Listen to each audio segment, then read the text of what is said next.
नमस्कार दोस्तों, आपका स्वागत है एक ऐसे सफर पर जहां हम जिंदगी को समझने की कोशिश करेंगे। एक ऐसी जिंदगी जो गहराई से जीने लायक है, ना कि बस काटने लायक। ये वीडियो सिर्फ एक बुक समरी नहीं है, ये एक रिफ्लेक्शन है आपकी जिंदगी का, मेरी जिंदगी का और उन अनकहे सवालों का जिनका जवाब शायद हमें स्टोइसिज्म में मिल सकता है। स्टोइसिज्म एक ऐसा दर्शन जो कहता है कि हम अपनी भावनाओं पर नियंत्रण नहीं रखते, बल्कि हम अपने रिस्पॉन्स पर रखते हैं।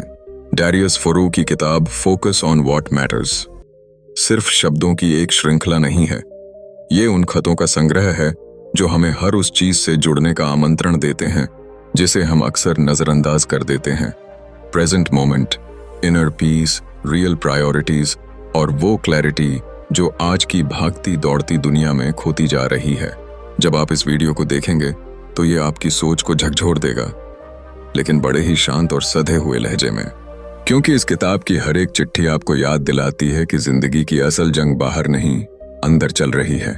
कितनी बार हम दूसरों की एक्सपेक्टेशंस, सोसाइटी के नॉर्म्स और सोशल मीडिया की चकाचौंध में उलझकर अपनी सच्ची प्रायोरिटीज को भूल जाते हैं। फोरू हमें उस सिंप्लिसिटी की ओर वापस ले जाते हैं जहां हम सीखते हैं कि लेस इज मोर, जहां कम चीजें, गहरी बातें और छोटी छोटी खुशियां असल मायने रखती हैं। इस वीडियो में हम बात करेंगे कि कैसे हम स्टोइक प्रिंसिपल्स को अपने रोजमर्रा के जीवन में उतार सकते हैं, बिना किसी भारी भरकम शब्द जाल के, बड़े ही सरल और भावनात्मक अंदाज में। आप जानेंगे कि कैसे फोकस ऑन व्हाट मैटर्स कोई कोट भर नहीं, बल्कि जीने का एक जरिया है। क्योंकि जब हम फालतू शोर में उलझे रहते हैं तो हम अपनी आत्मा की आवाज सुन ही नहीं पाते। आपने ये नोटिस किया होगा, जब भी आप सोशल मीडिया स्क्रॉल करते हैं, आपके अंदर एक हल्की सी बेचैनी सी उठती है। फोरू के शब्द उस बेचैनी का इलाज हैं। हर लेटर इस किताब का आपको एक पॉज देता है, एक रुककर सोचने का मौका कि मैं आज क्या कर रहा हूँ, क्या ये वाकई मेरे लिए मायने रखता है, क्या मैं अपनी एनर्जी उन चीजों पर लगा रहा हूँ जो सच में मेरे ग्रोथ, पीस और फुलफिलमेंट से जुड़ी हैं। ये वीडियो आपको सिखाएगा कि स्टोइसिज्म कोई पुराने जमाने का फिलॉसफी नहीं है, ये आज की सबसे बड़ी जरूरत है। जब आप इसे समझेंगे तो आप पाएंगे कि पीस कोई डेस्टिनेशन नहीं है, वो आपके अंदर है। बस आपको फोकस सही जगह पर करना है। आपके अंदर क्लैरिटी आना शुरू होगी, डिस्ट्रैक्शन से दूरी बनाना आसान हो जाएगा और सबसे बढ़कर आप खुद से जुड़ना सीखेंगे। फरूस की ये किताब एक जेंटल रिमाइंडर है कि हमें हर चीज पर ध्यान नहीं देना चाहिए, बल्कि सिर्फ उन चीजों पर जो वाकई मायने रखती हैं। इसलिए अगर आप भी अपने जीवन में डायरेक्शन चाहते हैं, मीनिंग चाहते हैं और शांति की तलाश में हैं, तो ये वीडियो आपके लिए है। तो चलिए शुरुआत करते हैं उस जर्नी की जो हमें दिखाएगी कि जिंदगी में असल मायने किसका है। क्योंकि जब हम अपने फोकस को सही दिशा में लगाते हैं, तभी हम एक सच में अच्छी जिंदगी जी पाते हैं। चैप्टर 1, द स्टोइक वे। कभी आपने महसूस किया है कि जब आप बार बार किसी बात को सोचते हैं तो वो एक न एक दिन सच होने लगती है? जैसे कोई रिश्ता टूटने का डर, कोई बीमारी को लेकर चिंताएं, या फिर बार बार अपने आप से कहना कि मैं ये नहीं कर सकता। ये सारी बातें धीरे धीरे हमारी सच्चाई बन जाती हैं। लेकिन क्यों? क्या ये बस संयोग है या इसके पीछे कोई गहरी ताकत है? असल में ये सब होता है आपके अवचेतन मन, योर सबकॉन्शियस माइंड के कारण। जोसेफ मर्फी बताते हैं कि हमारा अवचेतन मन कोई छोटी सी कल्पना नहीं है, यह एक विशाल रहस्यमयी समुद्र की तरह है जिसमें आपकी सोच की हर लहर एक नया जीवन रच सकती है। कल्पना कीजिए एक किसान के बारे में जो अपने खेत में बीज बोता है। वो इस बात की परवाह नहीं करता कि बीज गेहूं का है या जहरीले पौधे का। जमीन हर बीज को उसी तरह नर्चर करती है, बढ़ने का पूरा अवसर देती है। ठीक वैसे ही आपका अवचेतन मन हर उस विचार को, हर उस विश्वास को जो आप उसमें डालते हैं, एक्सेप्ट करता है, बिना किसी सवाल के, बिना किसी फिल्टर के। अगर आप खुद से बार बार कहते हैं मैं फेल हो जाऊंगा, तो आपका अवचेतन इसे सच मान लेता है। अगर आप अपने मन को भर देते हैं डर, शक, नकारात्मकता से, तो जीवन भी वैसे ही घटनाओं से भर जाता है। लेकिन यही नियम तब भी लागू होता है जब आप सकारात्मकता, विश्वास और उम्मीद से खुद को भर देते हैं। जैसे एक युवक जो बचपन से ही खुद को यह विश्वास दिलाता है कि वो एक दिन लेखक बनेगा, और फिर एक दिन वो अपनी किताब से लाखों लोगों की जिंदगी बदल देता है। या फिर वो महिला जो वर्षों से बीमारी से जूझ रही थी, लेकिन हर रात सोने से पहले अपने आप से कहती थी, I am healing, I am strong, I am whole. धीरे धीरे उसका शरीर उसकी सोच के अनुरूप बदलने लगा। डॉक्टर हैरान रह गए, लेकिन उसका अवचेतन जानता था कि वो चमत्कार कैसे करता है। जोसेफ मर्फी कहते हैं कि यह चमत्कार कोई धर्म या संप्रदाय नहीं है, यह एक यूनिवर्सल लॉ है, जैसा कि गुरुत्वाकर्षण का नियम है। यह सभी पर लागू होता है, चाहे आप उसे समझें या नहीं, माने या नहीं। आपका सबकॉन्शियस माइंड 24 घंटे काम कर रहा है, बिना रुके, बिना थके। जो कुछ भी आप बार बार सोचते हैं, जो कुछ भी आप इमोशनल सर्टेनिटी के साथ महसूस करते हैं, वही विचार बीज की तरह बो दिए जाते हैं और एक दिन वो हकीकत बनकर आपके जीवन में उगाते हैं। यहीं से एक गहरी बात समझ में आती है, you are not what you wish, you are what you believe. आप सिर्फ चाहने से कुछ नहीं बदल सकते, लेकिन अगर आप किसी बात को पूरी गहराई से मान लेते हैं तो फिर ब्रह्मांड भी उसे सच करने की दिशा में काम करने लगता है। मर्फी इस सत्य को हमें भावनात्मक अनुभवों से समझाते हैं। उनका कहना है कि हमें अपने विचारों को वैसे ही चुनना चाहिए जैसे हम अपने कपड़े चुनते हैं। हम जो कुछ भी सोचते हैं, कहते हैं और सबसे बढ़कर महसूस करते हैं, वो सीधा हमारे सबकॉन्शियस में इम्प्रिंट हो जाता है। तो सवाल उठता है, क्या आप सच में अपने जीवन को बदलना चाहते हैं? तो फिर सबसे पहले अपनी सोच को बदलना होगा। डर की जगह विश्वास लाओ, शक की जगह उम्मीद रखो। हर रात सोने से पहले खुद से कहो, मैं सफल हूं, मैं सुरक्षित हूं, मैं पूर्ण हूं। क्योंकि जब आपका अवचेतन मन इन बातों को सच मान लेता है तो पूरी सृष्टि उन्हें साकार करने में जुट जाती है। शांति, प्रेम, स्वास्थ्य, सफलता, ये सब पहले आपके अंदर जन्म लेते हैं, फिर बाहर की दुनिया में प्रकट होते हैं। चैप्टर 2, छोड़ देने की कला। कभी कभी हम जिंदगी में इतना जोर लगाते हैं, इतनी कोशिश करते हैं कि हमारी कोशिश ही हमारी सबसे बड़ी रुकावट बन जाती है। सोचिए, कभी किसी चीज को पाने के लिए आप इतना ज्यादा परेशान हुए हों कि उल्टा वह चीज आपसे और दूर होती चली गई हो, जैसे कोई रिलेशनशिप, कोई नौकरी, कोई रिजल्ट या कोई सपना। और फिर जब आपने उसे छोड़ दिया या उसे पाना छोड़ दिया, वो खुद ब खुद आपकी जिंदगी में आ गया। यही है लेटिंग गो की शक्ति और यही है उस कला की खूबसूरती जो इस किताब का दिल है। जोसेफ मर्फी कहते हैं कि हमारा सबकॉन्शियस माइंड उस जमीन की तरह है जहां हम हर दिन अपने विचारों के बीज बोते हैं। अगर हम उसमें चिंता, डर और घबराहट के बीज बोएंगे तो हम जो भी चाहते हैं वो कभी नहीं पनपेगा। पर अगर हम उसमें विश्वास, शांति और सरेंडर के बीज डालते हैं तो वह वो भी दे सकता है जिसकी हमें कभी कल्पना भी नहीं थी। एक कहानी याद आती है, एक औरत को अपने पति की नौकरी को लेकर बहुत चिंता थी। वह रोज सोचती, क्या वो नौकरी चले जाएगी? तो क्या हम घर चला पाएंगे? और जितना वो डरती थी उतनी ही मुश्किलें बढ़ती जा रही थीं। जब उसने मर्फी की यह सीख अपनाई, don't worry, surrender to your subconscious, तो उसने हर चिंता को छोड़कर एक नई भावना अपनाई, फेथ। कुछ ही समय में उसके पति को प्रमोशन मिला। क्या बदला? सिर्फ माइंडसेट। उसने चिंता नहीं की, उसने भरोसा किया, उसने लेट गो किया।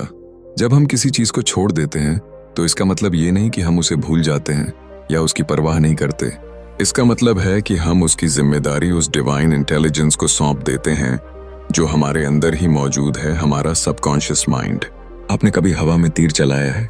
जितना जोर से आप उसे पकड़ के रखेंगे उतना ही कम वो दूर जाएगा, पर अगर सही दिशा में खींचकर छोड़ दें तो वो अपने लक्ष्य तक पहुंच जाता है।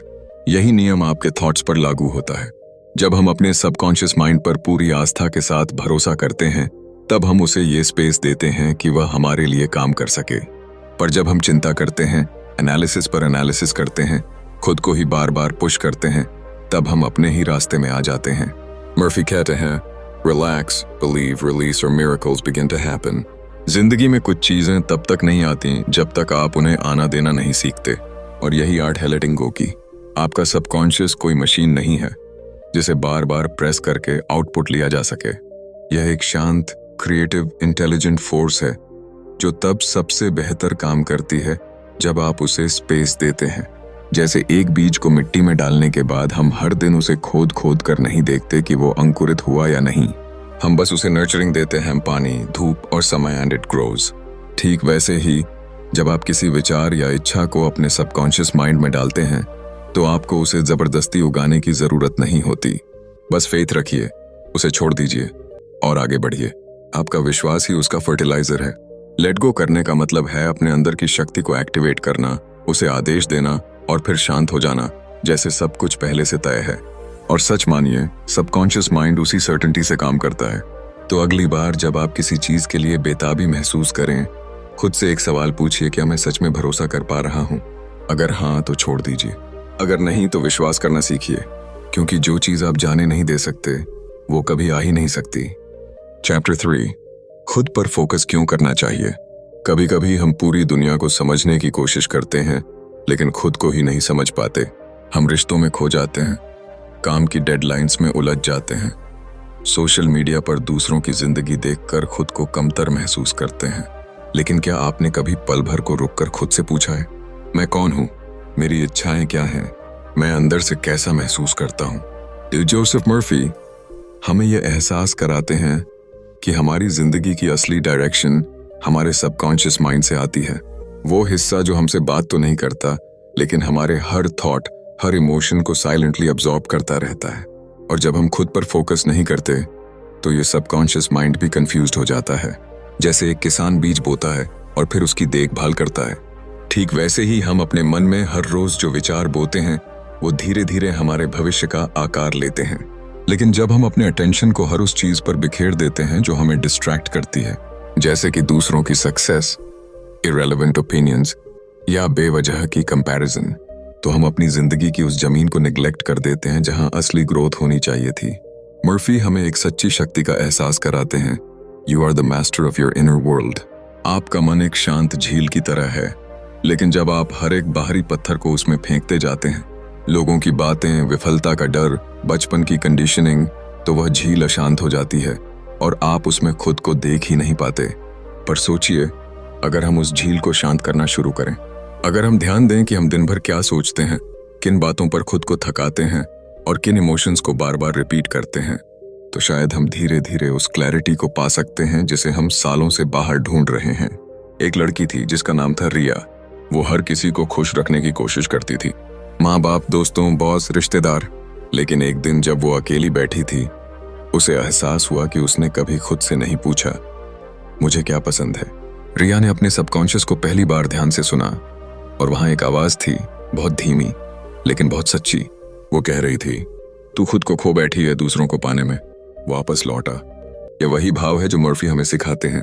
जब आप खुद को प्रायोरिटी बनाते हैं तो आप सेल्फिश नहीं होते, आप रियल होते हैं। जब आप अपने थॉट्स, फीलिंग्स और बिलीव्स को कॉन्शियसली चुनते हैं तो आप अपने सबकॉन्शियस माइंड को एक न्यू पाथ दिखाते हैं, एक ऐसा रास्ता जहां डर की जगह विश्वास होता है, कंपैरिजन की जगह क्लैरिटी और भागदौड़ की जगह डायरेक्शन। खुद पर फोकस करना सेल्फ ऑब्सेशन नहीं है, ये सेल्फ रेस्टोरेशन है। ये वो हीलिंग है जो बिना दवा के होती है, वो साइलेंस है जो सबसे लाउड मैसेज देती है, यू मैटर। हमारी जिंदगी में हर बदलाव की शुरुआत हमारे अंदर से होती है। जोसेफ मर्फी हमें यह नहीं कहते कि दुनिया को बदलो, वो कहते हैं खुद के बारे में सोचो, खुद पर भरोसा रखो और अपने मन की मिट्टी को इतनी उपजाऊ बना दो कि उसमें सिर्फ ग्रोथ ही उगे, डर और डाउट नहीं। आपके सबकॉन्शियस माइंड को आपकी क्लियर इंस्ट्रक्शंस चाहिए और वो तभी मिलती हैं जब आप खुद पर फोकस करते हैं। यही शिफ्ट आपको एवरेज से एक्स्ट्रॉर्डिनरी की तरफ ले जाती है। तो अगली बार जब आप किसी और के लिए खुद को बदलने लगें तो रुकिए, खुद से पूछिए, is this what I really want? और उस इनर वॉइस को सुनिए जो हमेशा से वहां थी, बस आपने उसे सुना नहीं। क्योंकि एक बार जब आप खुद को देख लेते हैं सच में गहराई से, तो पूरी दुनिया बदल जाती है। चैप्टर 4, निर्णय लेने की ताकत।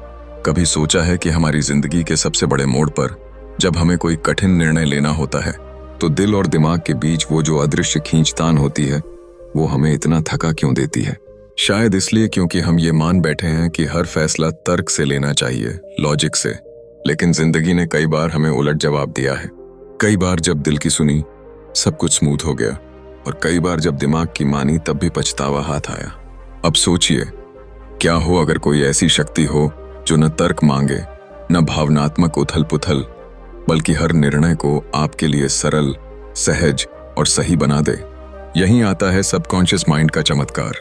जोसेफ मर्फी हमें याद दिलाते हैं कि हमारी निर्णय लेने की असली ताकत उस गहराई में छुपी है जहां हम अक्सर झांकते भी नहीं, हमारे अवचेतन मन में। वो माइंड जो हमारे हर अनुभव, हर भाव, हर डर, हर उम्मीद को बारीकी से अब्सॉर्ब करता है, चुपचाप। और जब आप उससे गाइडेंस मांगते हैं तो वो कभी निराश नहीं करता। मान लीजिए एक लड़की है नेहा, वह 2 जॉब ऑफर्स के बीच उलझी हुई है। एक नौकरी शानदार तनख्वाह वाली है, लेकिन वह थकान से भरी जिंदगी का वादा करती है।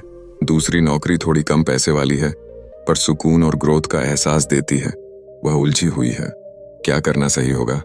अब अगर वह सिर्फ तर्क से सोचे तो ज्यादा पैसा उसे ज्यादा सेफ महसूस कराएगा, लेकिन जब वह अपने अंदर झांकती है, थोड़ी देर शांत बैठती है, गहरी सांस लेती है, तो उसके अंदर की एक आवाज कहती है, चूज पीस नॉट प्रेशर। वह निर्णय लेती है अपने सबकॉन्शियस की आवाज पर भरोसा करके, और कुछ ही महीनों में वही नौकरी उसे वहां ले जाती है जहां वो सच में ब्लूम करती है। ये कोई फेरी टेल नहीं है, यही सच्चाई है। अगर आप अपने अवचेतन मन को सही दिशा में निर्देश देते हैं तो वो हर कंफ्यूजन के बादल को साफ कर सकता है। जब आप किसी निर्णय पर अटक जाते हैं तो बार बार सोचने से क्लैरिटी नहीं आती, उल्टा और धुंध बढ़ती है। मर्फी बताते हैं कि ऐसे समय में आपको एनालिटिकल थिंकिंग नहीं, इनर अलाइनमेंट चाहिए। बस खुद से ये कहना है, मेरे अंदर की शक्ति मुझे सही रास्ता दिखाएगी। मैं भरोसा करता हूं अपने मन के उस हिस्से पर जो डिवाइन इंटेलिजेंस से जुड़ा है। मैं शांत हूं, मैं रिसेप्टिव हूं, और सही निर्णय मेरे पास आएगा। चंद शब्द भले ही आसान लगें, लेकिन इनमें गहराई है, क्योंकि जो निर्णय भीतर से आता है वह बाहर की दुनिया को भी अपने अनुसार ढालने की ताकत रखता है। कई बार हम जल्दबाजी में, डर में या दूसरों के प्रभाव में डिसीजन ले लेते हैं और फिर जीवन भर रिग्रेट करते हैं। लेकिन जब निर्णय आपकी सोल से आता है तो वह भले इनिशियली डरावना लगे, लेकिन लॉन्ग टर्म में वही आपको पीस देता है। डिसीजन लेना कोई प्रेशर नहीं है, बल्कि वो एक ब्रिज है जहां आप अपने कॉन्शियस माइंड को शांत करके अपने सबकॉन्शियस की गाइडेंस से जुड़ते हैं। तो अगली बार जब भी आप उलझ जाएं, ये मत सोचिए कि मुझे सब पता होना चाहिए। बस खुद से जुड़िए, अपने मन के उस हिस्से से जो अनकहे अनुभवों, भावनाओं और डिवाइन विजडम से जुड़ा है, और फिर देखिए कैसे आपके निर्णय सिर्फ आपकी जिंदगी नहीं, आपकी आत्मा को भी फुलफिल करने लगते हैं। चैप्टर 5, लिखने के लाभ। कभी कभी जिंदगी ऐसे मोड़ पर ले आती है जहां हमें लगता है कि खुद को ही नहीं समझ पा रहे। दिमाग में कई सारे ख्याल, डर, चिंताएं और उम्मीदें गड्ड-मड्ड हो जाती हैं। बाहर से हम सब कुछ ठीक दिखते हैं, लेकिन अंदर एक हल्का सा तूफान चल रहा होता है। क्या आपने कभी उस बेचैनी को महसूस किया है जब आप खुद को बोल नहीं पाते, समझा नहीं पाते? ऐसे ही एक क्षण में जोसेफ मर्फी हमें एक साधारण लेकिन शक्तिशाली औजार की ओर ले जाते हैं। लिखना केवल कागज पर शब्दों की सजा नहीं है, ये एक स्पिरिचुअल कनेक्शन है, अपने कॉन्शियस माइंड से सबकॉन्शियस माइंड तक की यात्रा का माध्यम। जब हम अपने विचारों को, अपने सपनों को, अपने डर को, अपने गुस्से को या अपनी ग्रैटिट्यूड को लिखते हैं तो हम उन्हें सरफेस पर लाते हैं, जहां वे हील हो सकते हैं, बदल सकते हैं और ग्रो कर सकते हैं। मर्फी बताते हैं कि हम जो कुछ भी अपने सबकॉन्शियस में बार बार डालते हैं वही हमारी रियल लाइफ में सामने आता है। अब सोचिए, अगर आप रोज बस 10 मिनट बैठकर अपने सपनों को लिखें, अपनी बॉडी को हील करते हुए विजुअलाइज करें या अपनी काबिलियत पर एफर्मेशंस लिखें, तो आपका सबकॉन्शियस माइंड उसे एक कमांड की तरह लेता है। Yes, like a powerful program that starts executing without resistance. कल्पना कीजिए एक युवा लड़की की जो अपनी जिंदगी से थक चुकी थी। उसे नहीं पता था कि वो कहाँ जा रही है या क्या बनना चाहती है, लेकिन किसी ने उसे एक डायरी और एक पेन दिया और बस इतना कहा, right, just right what you feel. शुरुआत में वो बस अपने दर्द को उकेरती रही, लेकिन धीरे धीरे वो अपने भीतर की आवाज सुनने लगी। एक दिन उसने लिखा, I deserve a peaceful life, और उस एक वाक्य को उसने हर दिन दोहराया, हर रात लिख कर सोई। कुछ ही महीनों में उसके अंदर बदलाव आने लगा। वो ज्यादा शांत रहने लगी, क्लैरिटी आ गई और उसने अपनी नई शुरुआत की। मर्फी कहते हैं कि जब आप कुछ क्लियरली लिखते हैं बिना डर, जजमेंट या ग्रामर की चिंता किए, तो आप अपने सबकॉन्शियस माइंड को डायरेक्शन दे रहे होते हैं। वो डायरेक्शन आपकी नई रियलिटी बन सकती है। आपको बस कंसिस्टेंसी और फेथ चाहिए। कई लोग सोचते हैं कि ये सब सिर्फ सेल्फ हेल्प गिमिक है, पर जो लोग इसका अभ्यास करते हैं उनका अनुभव अलग है। जैसे जैसे आप अपने विचारों को शब्द देते हैं, वैसे वैसे वो विचार आपके मन से होकर आपके एक्शंस तक पहुंचने लगते हैं। आपका सबकॉन्शियस उन्हें सच मान लेता है, और यहीं से शुरू होता है असली ट्रांसफॉर्मेशन। छोटे से नोटबुक में लिखा गया सपना एक दिन आपका भविष्य बन सकता है। बस आपको उसे रोज नर्चर करना है। अगर आप हेल्थ चाहते हैं तो हेल्थ के शब्द लिखिए। अगर आप प्रॉस्पेरिटी चाहते हैं तो अबंडेंस के भावों को लिखिए। और अगर आप इनर पीस चाहते हैं तो खुद से बातें करिए, because no one listens to you more than your own subconscious mind. ये एक्ट छोटा लगता है, लेकिन इसके असर गहरे होते हैं।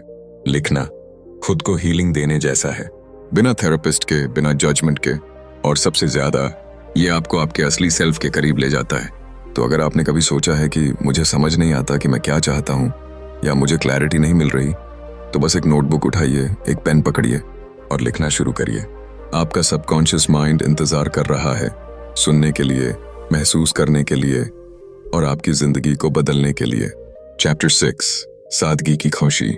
क्या आपने कभी सोचा है कि इतनी सारी मेहनत, भाग दौड़, अनगिनत संघर्षों के बाद भी हमें उस शांति का अनुभव क्यों नहीं होता जिसका हम बरसों से सपना देख रहे होते हैं? क्या ऐसा हो सकता है कि हमने जिंदगी को खुद ही इतना कॉम्प्लेक्स बना लिया है कि उसके असली सुख अब हमारी आंखों से झल हो गए हैं? जोसेफ मर्फी की ये किताब हमें उस अनदेखे खजाने की ओर इशारा करती है जो हमारी ही आत्मा में छुपा बैठा है, हमारा सबकॉन्शियस माइंड। और जब बात होती है सादगी की खुशी की, तो यहीं से असली अंडरस्टैंडिंग शुरू होती है। सादगी कोई गरीबी नहीं होती और न ही कोई त्याग का प्रतीक। सादगी तो वो स्टेट ऑफ माइंड है जहां हम बेवजह की चीजों से मुक्त होकर जिंदगी की एसेंस को पकड़ पाते हैं। मर्फी बताते हैं कि जब हमारा सबकॉन्शियस माइंड क्लटर से मुक्त होता है, तब वो क्लैरिटी, पीस और क्रिएटिविटी के साथ काम करता है। लेकिन जब हम मटेरियल डिजायर्स, ओवरथिंकिंग और कंपैरिजन की उलझनों में घिरे होते हैं, तब हम अपनी इनर पावर को अनजाने में ही दबा देते हैं। एक औरत थी मैरी। वह हर महीने अपनी इनकम का 80% डिजाइनर कपड़ों, लेटेस्ट गैजेट्स और सोशल स्टेटस को बनाए रखने में खर्च कर देती थी। लेकिन हर रात वो खाली महसूस करती थी। जब उसने मेडिटेशन के जरिए अपने सबकॉन्शियस माइंड से कनेक्ट किया, तो उसे समझ में आया कि उसकी सबसे बड़ी क्रेविंग अफेक्शन थी बिलोंगिंगनेस, न कि मटेरियल अप्रिशिएशन। वो समझ गई कि सादगी का मतलब अपनी असली जरूरतों को पहचानना है। उसने अपना ध्यान रिलेशनशिप्स, सेल्फ केयर और इनर पीस पर लगाया, और तभी से उसकी जिंदगी में वो रियल जॉय आया जिसकी वो सालों से तलाश में थी। मर्फी कहते हैं कि हमारे सबकॉन्शियस माइंड को किसी भी चीज को अट्रैक्ट करने के लिए क्लैरिटी चाहिए, और सादगी हमें वही क्लैरिटी देती है। जब हम बेवजह की चिंता, जेलसी और बाहर की दिखावे वाली जिंदगी से अपने दिमाग को खाली करते हैं, तो हम नेचर के नियमों के साथ अलाइन हो जाते हैं। हम अक्सर सोचते हैं कि ज्यादा पैसा, ज्यादा रिश्ते और ज्यादा सक्सेस हमें खुश कर देंगे, लेकिन सच्चाई ये है कि मोड़ की ये दौड़ हमें सिर्फ लेस का एहसास कराती है। Less time, less energy, less peace. सादगी में ही वो स्पेस है जहां हमारा सबकॉन्शियस क्वाइटली और पावरफुली काम करता है। जब हम हर मॉर्निंग ग्रेटिट्यूड के साथ जागते हैं, अपनी ब्रेथ को महसूस करते हैं और नेचर के साउंड को सुन पाते हैं, तब हमें वो सुख मिलता है जो किसी लग्जरी रिजॉर्ट में भी नहीं मिल सकता। मर्फी बार बार इस बात पर जोर देते हैं कि सादगी कोई स्ट्रैटेजी नहीं, बल्कि सोल की लैंग्वेज है। सबकॉन्शियस माइंड तभी एक्सपैंड करता है जब हम उसे अननेसेसरी इनपुट से फ्री करते हैं। इमेजिन कीजिए कि आपका माइंड एक ब्यूटीफुल गार्डन है। अब सोचिए, अगर हर दिन आप उसमें केवल जरूरी थॉट्स, प्योर इंटेंशंस और जेंटल एफर्मेशंस डालें, तो वो कैसे ब्लूम करेगा? मैं शांत हूँ, मैं संतुष्ट हूँ, मुझे जो चाहिए वो मेरे पास है। इस तरह के सिंपल लेकिन पावरफुल सेंटेंसेस आपके सबकॉन्शियस माइंड को सिखाते हैं कि खुशी बाहर नहीं, अंदर है। और ये अंडरस्टैंडिंग सादगी से ही उपजती है। एक बच्चा जब मिट्टी में खेलता है, नंगे पैर दौड़ता है और एक छोटी सी चीज से घंटों खुश रह लेता है, वही असली सिंप्लिसिटी है, और उसी में है प्योर कॉन्शियसनेस की स्पार्क। तो सवाल ये नहीं है कि हमारे पास कितना है, बल्कि ये है कि हम जो कुछ भी रखते हैं उसे किस नजरिए से देख रहे हैं। क्या आप अपनी जिंदगी की नॉइज को थोड़ा कम करके अपने भीतर की वॉइस को ज्यादा सुनना चाहेंगे? क्योंकि जब आप अपने सबकॉन्शियस माइंड को सादगी से जोड़ते हैं, तब वो न केवल आपके लिए मिरेकल्स क्रिएट करता है, बल्कि आपको एक ऐसी जर्नी पर ले जाता है जो सच्ची, शांत और पर्पसफुल होती है। याद रखिए, जिंदगी का असली जादू उस वक्त शुरू होता है जब हम बाहर की आवाजें कम करके अपने भीतर की सच्चाई सुनना शुरू करते हैं। चैप्टर 7, तनाव से कैसे निपटें। एक रात थी जब अमित अकेला अपनी बालकनी में बैठा आसमान को देख रहा था। उसकी आंखों में नींद नहीं थी, बल्कि उलझनों की एक पूरी भीड़ थी। काम का प्रेशर, रिश्तों की उलझनें, भविष्य का डर और अपने ही डिसीजंस पर डाउट, ये सब उसे अंदर से तोड़ रहे थे। वो सोच रहा था, क्या ये सब कभी खत्म होगा? क्या मुझे कभी सुकून मिलेगा? ये कहानी सिर्फ अमित की नहीं है, शायद आपकी भी है, या हमारी सबकी। हम सब ने किसी न किसी मोड पर स्ट्रेस को फेस किया है। कभी एग्जाम के पहले, कभी जॉब इंटरव्यू से पहले, तो कभी किसी अपने को खो देने पर। लेकिन क्या आपने कभी सोचा है कि ये तनाव सिर्फ बाहरी परिस्थितियों का नतीजा है, या कहीं ये हमारी सबकॉन्शियस माइंड की एक प्रोग्रामिंग बन चुका है? जोसेफ मर्फी कहते हैं, आपका अवचेतन मन सिर्फ वही दोहराता है जो आप बार बार सोचते हो। मतलब अगर आप लगातार ये सोचते रहेंगे कि मैं परेशान हूं, मेरे साथ सब गलत हो रहा है, तो आपका सबकॉन्शियस उसे सच मान लेगा और फिर वही आपकी फिजिकल बॉडी में भी महसूस होने लगेगा। थकावट, सिरदर्द, बेकली, नींद ना आना, ये सब उसी मेंटल प्रोग्रामिंग का नतीजा है। पर कहानी यहीं खत्म नहीं होती। असल गेम वहीं से शुरू होती है, जब आप इस अनसीन प्रोग्रामिंग को पहचान लेते हैं और उसे रीराइट करने का फैसला करते हैं। मर्फी एक छोटा सा प्रयोग बताते हैं। मान लीजिए आप बहुत एंग्शियस हैं, दिल तेज धड़क रहा है और दिमाग रुकने का नाम नहीं ले रहा। उस समय बस एक लाइन धीरे धीरे मन में दोहराइए, I am calm, I am still, I am at peace। अब ये सिर्फ एक वाक्य नहीं है, ये एक कोड है जिसे जब आप बार बार सबकॉन्शियस में डालते हैं तो वो बाहरी परिस्थितियों के शोर को धीरे धीरे म्यूट करना शुरू करता है। मर्फी की फिलॉसफी कहती है कि तनाव सिर्फ विचारों का एक नतीजा है और विचारों को बदलना आपके हाथ में है। एक बार एक महिला आई जो हर वक्त चिंतित रहती थी। उसे लगता था कि उसका पति उसे छोड़ देगा, उसके बच्चे उससे दूर हो जाएंगे और उसका हेल्थ बर्बाद हो जाएगा। डॉक्टरों ने उसे मेडिसिन दी, लेकिन टेम्पररी राहत मिली। फिर उसने एक सिंपल अभ्यास शुरू किया। हर रात सोने से पहले वो अपने सबकॉन्शियस को इंस्ट्रक्ट करती, एवरीथिंग इज वर्किंग। कुछ हफ्तों बाद उसकी जिंदगी में एक्चुअल बदलाव दिखने लगे। उसके संबंध सुधरने लगे, उसका हेल्थ स्टेबल हो गया और सबसे बड़ी बात, वो खुद को फिर से सेंटर्ड महसूस करने लगी। स्ट्रेस कोई राक्षस नहीं है, वो बस एक छाया है जो तब तक डरावनी लगती है जब तक आप उसका सामना नहीं करते। मर्फी की सोच में एक बहुत गहरी बात छुपी है। मतलब अगर आप खुद को हेल्पलेस मानते हैं तो सबकॉन्शियस उसे सच्चाई बना देता है, लेकिन अगर आप खुद को पावरफुल, शांत और बैलेंस्ड मानने लगें तो वही आपका रियलिटी बन जाएगी। आज की दुनिया में जहां हर नोटिफिकेशन एक नया स्ट्रेस ट्रिगर बन सकता है, वहां ये विजडम एक अमृत की तरह है। अब सोचिए, क्या आप चाहते हैं कि स्ट्रेस आपकी जिंदगी का ड्राइवर बने, या आप खुद स्टीयरिंग व्हील पकड़कर अपने सबकॉन्शियस को उस दिशा में मोड़ना चाहेंगे जहां पीस, क्लैरिटी और स्ट्रेंथ हो? फैसला आपका है। आज से ही उस कहानी की शुरुआत कीजिए जहां आप अपने सबकॉन्शियस को वो संदेश भेजें जो आपको एम्पावर्ड, काम और फोकस्ड बनाए। क्योंकि असली शक्ति बाहर नहीं, आपके अंदर है।